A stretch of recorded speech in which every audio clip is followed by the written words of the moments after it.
بسم اللہ الرحمن الرحیم۔ السلام علیکم۔ افغانستان کی جنگ کے بعد امریکہ کو ایک اور محاذ پر شکست ہونے جا رہی ہے اور اس محاذ کا نام ہے روس یوکرین جنگ۔ اور یہ وہی جنگ ہے جس جنگ میں شرکت نہ کرنے کی سزا عمران خان کے تختہ الٹنے کی صورت میں عمران خان کو ملی، اور ساتھ ہی تختہ الٹنے والے اور جو اس کے سہولت کار تھے وہ تو ہارے ہی ہارے۔ اور امریکہ نے باضابطہ پہلی مرتبہ اعلان کرا ہے کہ مجھے شکست ہونے جا رہی ہے۔ حالیہ دنوں میں فرانس کے جو صدر ہیں وہ جا کر ملے ہیں جو بائیڈن سے۔ فرانس کے صدر نے دو ٹوک الفاظ میں بائیڈن سے یہ بات کری ہے کہ ونٹر آ چکا ہے، حالات خراب ہو چکے ہیں، سارے کے سارے معاملات ہاتھ سے نکلتے جا رہے ہیں، پورا یورپ ٹھنڈ سے مرنے جا رہا ہے اور یورپ کی تباہی ہمارے سروں پر آ کر کھڑی ہو گئی ہے۔ اور جو بائیڈن نے فرانس کے صدر کو یہ یقین دہانی کرائی ہے کہ اس صورتحال کے بعد وہ پیوٹن سے یوکرائن جنگ کے خاتمے پر بات کرنے کے لیے تیار ہیں اور وہ پیوٹن سے ملاقات کرنے کے لیے تیار ہیں۔ اب آپ سوچیں ذرا، یورپ کے اندر کوئی پاکستان کی طرح نارمل ٹھنڈ نہیں پڑتی، وہاں پر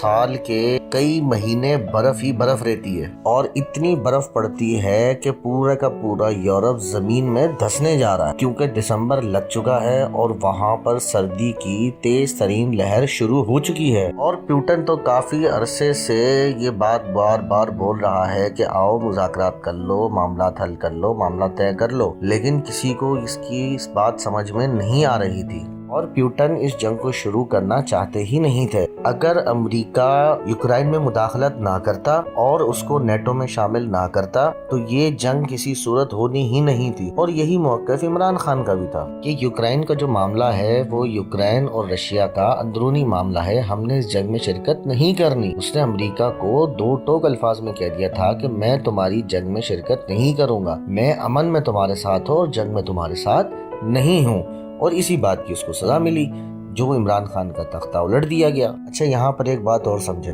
ڈونلڈ ٹرمپ اور عمران خان دونوں کی سیاسی کیریئر کی صورتحال اس وقت بالکل سیم چل رہی ہے۔ ایک طرف عمران خان پہ بینڈ لگا کے اس کو نااہل کرا کے کرپشن کے کیسز میں پھنسا کے اور اس کو ہمیشہ کے لیے نااہل کرنے کی کوشش کی جا رہی ہے، جس میں یہ لوگ کامیاب نہیں ہو رہے، اور دوسری طرف ڈونلڈ ٹرمپ کے ساتھ بھی سیم پوزیشن کی جا رہی ہے، اس کے اوپر بھی کرپشن کے کیسز بنائے جا رہے ہیں، اس کے لوگوں کو جیلوں میں ڈالا جا رہا ہے اور اس کو بھی تاحیات نااہل کرنے کی کوشش کی جا رہی ہے، لیکن دونوں طرف سے یہ کامیابی ان کو نہیں مل پا رہی۔ اور جیسے ہی جو بائیڈن نے اس بات کا اعلان کرا کہ ہم رشیا کے ساتھ بیٹھ کے مذاکرات کرنے کے لیے تیار ہیں، تو ادھر سے رشیا نے یہ صاف الفاظوں میں کہہ دیا کہ ہم مذاکرات کریں گے لیکن اپنی ٹرمز اینڈ کنڈیشنز پہ مذاکرات کریں گے، تمہاری ٹرمز اینڈ کنڈیشنز پہ مذاکرات نہیں کریں گے، کیونکہ رشیا نے حالیہ دنوں میں جو کانسیکوینسز فیس کرے ہیں امریکہ کی وجہ سے، جو پابندیاں انہوں نے فیس کری ہیں، جتنی انہوں نے پوری دنیا کے اندر جھوٹے الزامات فیس کرے ہیں، اس کی کوئی مثال نہیں ملتی۔ حالیہ جو اعلان کے اوپر جو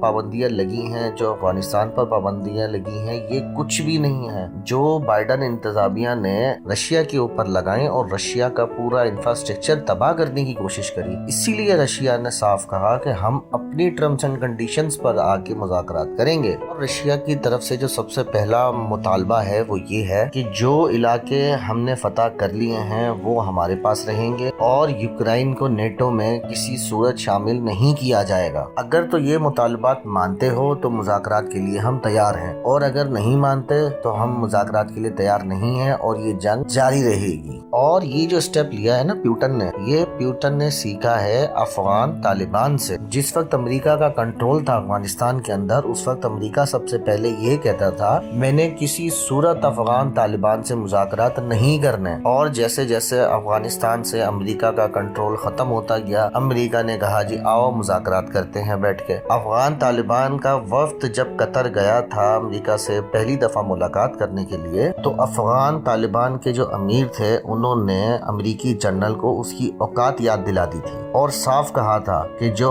ہم کہیں گے تمہیں وہ ماننا پڑے گا۔ اور اس میٹنگ میں شامل قطر کے ایک آفیسر نے یہ بات کہی تھی افغان طالبان کے وفد سے کہ آپ تھوڑا سا تمیز سے بات کریں، یہ امریکہ کے جرنل ہیں، جس پر افغان طالبان کے امیر نے صاف الفاظوں میں کہہ دیا تھا یہ تمہارے لیے جرنل ہوں گے، ہمارے لیے ان کی کوئی اوقات نہیں ہے۔ اور اسی میٹنگ کے اندر افغان طالبان کے امیر نے یہ بات واضح کر دی کہ اگر مذاکرات ہوں گے تو جو ہم کہیں گے وہ تمہیں ماننا پڑے گا، جس پر امریکہ نے اس وقت انکار کر دیا۔ تو افغان طالبان یہ آخری بات کہہ کر اٹھ گئے تھے، 20 سال ہو گئے ہیں ہمیں تم سے لڑتے ہوئے، اب انشاءاللہ اگلے 20 سال بعد آ کے تم سے ملاقات کریں گے۔ اور جیسے ہی یہ بات کری تو امریکہ کا جنرل ان کی شکل دیکھتا رہ گیا۔ اور آخر میں آپ سب دیکھ سکتے ہیں کہ اس جنگ کا آخر کیا ہوا۔ امریکہ وہاں سے جاتے ہوئے اپنا فوجی سامان، اپنے ایئر کرافٹ، اپنے ہیلی کاپٹر، اپنی گاڑیاں، اپنا اسلحہ سب کچھ چھوڑ کے اپنی جان بچا کے وہاں سے بھاگ کھڑا ہوا۔ اور یہی صورتحال اس وقت جو چل رہی ہے وہ چل رہی ہے یوکرین میں۔ ڈونلڈ ٹرمپ نے بیان دیا کہ اگر میں صدارت کی کرسی پر ہوتا تو میں کسی صورت یوکرین میں جنگ شروع نہیں ہونے دیتا، اور میں مذاکرات کر کے اس ساری صورتحال کو پہلے ہی ون کر جاتا۔ کیونکہ ڈونلڈ ٹرمپ کو عمران خان جب امریکہ کے دورے پر گئے تھے، انہوں نے ڈونلڈ ٹرمپ کو پہلے ہی سمجھایا تھا کہ آپ افغانستان میں کر کیا رہے ہیں، یہ ایسی قوم ہے جو کبھی نہیں ہارتی، انہوں نے صرف اور صرف لڑنا سیکھا ہے، آپ ان سے کبھی نہیں جیت سکتے۔ اور عمران خان نے جب ڈونلڈ ٹرمپ کو ان کی پوری ہسٹری بتائی، ان کی ساری چیزیں بتائیں، تو ڈونلڈ ٹرمپ نے کہا اپنی اسٹیبلشمنٹ کو کہ اب ہم نے افغان جنگ کے اندر کوئی پیسہ برباد نہیں کرنا، اور میں سیفلی اپنے جتنے بھی سولجرز ہیں ان کو افغانستان سے نکال کے گریسفلی میں اپنے سولجرز کو واپس لے آؤں گا۔ لیکن ڈونلڈ ٹرمپ اپنی فوج کو گریسفلی وہاں سے نہیں نکال سکا۔ کیوں؟ کیونکہ یہ جتنے بھی بڑے بڑے سرمایہ دار ہیں، یہ پیچھے بیٹھے ہوئے یہودی فری میسنز کے لوگ ہیں جو بڑی بڑی اسلحے کی کمپنیاں لے کر بیٹھے ہوئے ہیں۔ اور اگر دنیا میں امن چلے گا تو ان کا کاروبار کیسے چلے گا؟ انہوں نے دنیا کا امن خراب کرنا ہے، جنگیں کرانی ہے تو ہی تو جا کے یہ ہونا ہے۔ اور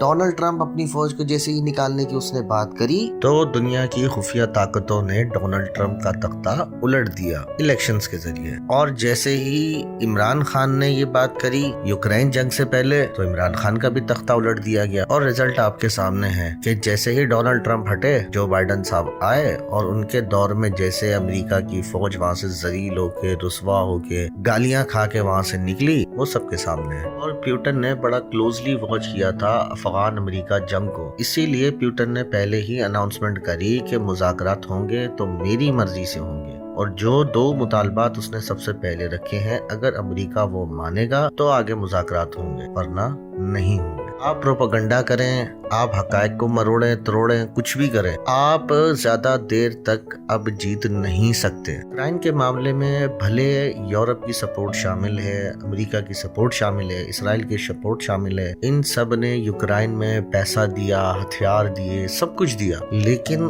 اب سردی کی جو لہر آئی ہے اس میں پورے کا پورا یورپ اب ٹھنڈ سے مرنے جا رہا ہے، اس لیے اب ان کو کوئی اور راستہ نظر نہیں آ رہا، اور اسی لیے فرانس کے صدر نے ان سب نے مل کے امریکہ سے یہ بیان دلوایا کہ آپ مذاکرات کریں اور آپ ٹیبل پر بیٹھیں اور اس مسئلے کو حل کریں، اور آہستہ آہستہ ان کو ٹیبل پر ہر صورت بیٹھنا ہی پڑے گا۔ اور اس وقت چیزیں وہی ہو رہی ہیں، اور ساتھ میں جیت انہی کی ہو رہی ہے جو عمران خان کا بیانیہ تھا کہ اس جنگ سے ہمیں کچھ نہیں ملے گا سوائے انفلیشن کے، سوائے مہنگائی کے، بے روزگاری کے، ہمیں کوئی حاصل وصول نہیں ہوگا۔ اور ہوا بھی سب کچھ ایسے ہی، کسی کو کچھ حاصل وصول نہیں ہوا سوائے ان لوگوں کے جنہوں نے اس جنگ میں اپنا مال بیچ کے پیسہ کمایا۔